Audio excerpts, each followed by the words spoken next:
இது நம்ம துரைமுருகன் சொன்ன மாதிரி அந்த டி துரைமுருகன் நான் இல்லை அப்படிம்பாங்க. ஒரு ஹைகோர்ட் அஃபிடவிட்டில் மறு வச்சா டி துரைமுருகன், மறு எடுத்துட்டா நம்ம அண்ணன் துரைமுருகன் அப்படிங்கிற மாதிரி.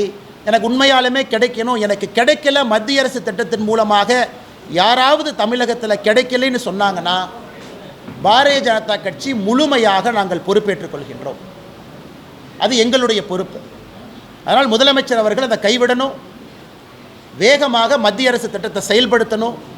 இந்த திட்டத்தில் எந்த பயனாளிகளுக்கு எதுவும் கிடைக்கப் போவது கிடையாது. இதை பத்திரிகையாளர் நண்பர்கள் மூலமாக தமிழகத்தில் இருக்கக்கூடிய எல்லா கைவினை கலைஞர்களுக்கு நாங்கள் தெரியப்படுத்துகிறோம். மத்திய அரசில் 5 விஸ்வகர்மா சமுதாயத்தை சார்ந்தவர்கள், 13 இதர கைவினை கலைஞர்கள் வேலை செய்கிறோம், 18.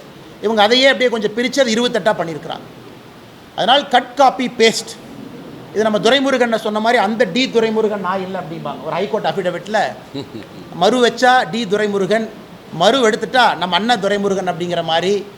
மத்திய அரசு திட்டத்திற்கு ஒரு பொட்டு வச்சு மறு வச்சு கண்ணாடியை போட்டு கலைஞர் கைவினை திட்டமாக மாற்றியிருக்கிறாங்க. இரண்டாவது, நேற்று நம்முடைய மத்திய தணிக்கை ஆணையம் அதனுடைய தணிக்கை அதிகாரி 2021-22க்கு உட்பட்ட 2017-18 2021-22க்கு உட்பட்ட தணிக்கையை மக்கள் மன்றத்தில் பத்திரிகையாளர் சந்திப்பு மூலமாக வச்சிருக்கிறாங்க. அதை பார்க்கும் பொழுது நாங்கள் தொடர்ந்து சொல்லுகின்றோம், அது திராவிட முன்னேற்ற கழகத்தினுடைய ஆட்சி முதல் வருட ஆட்சி அதில் இருந்தாலும் கூட, ஏன்னா மோசமானதெல்லாம் 2வது 3வது 4வது வருஷம், முதல் வருடத்திலிருந்தே அதற்கான குறியீடு நமக்கு தெரியுது.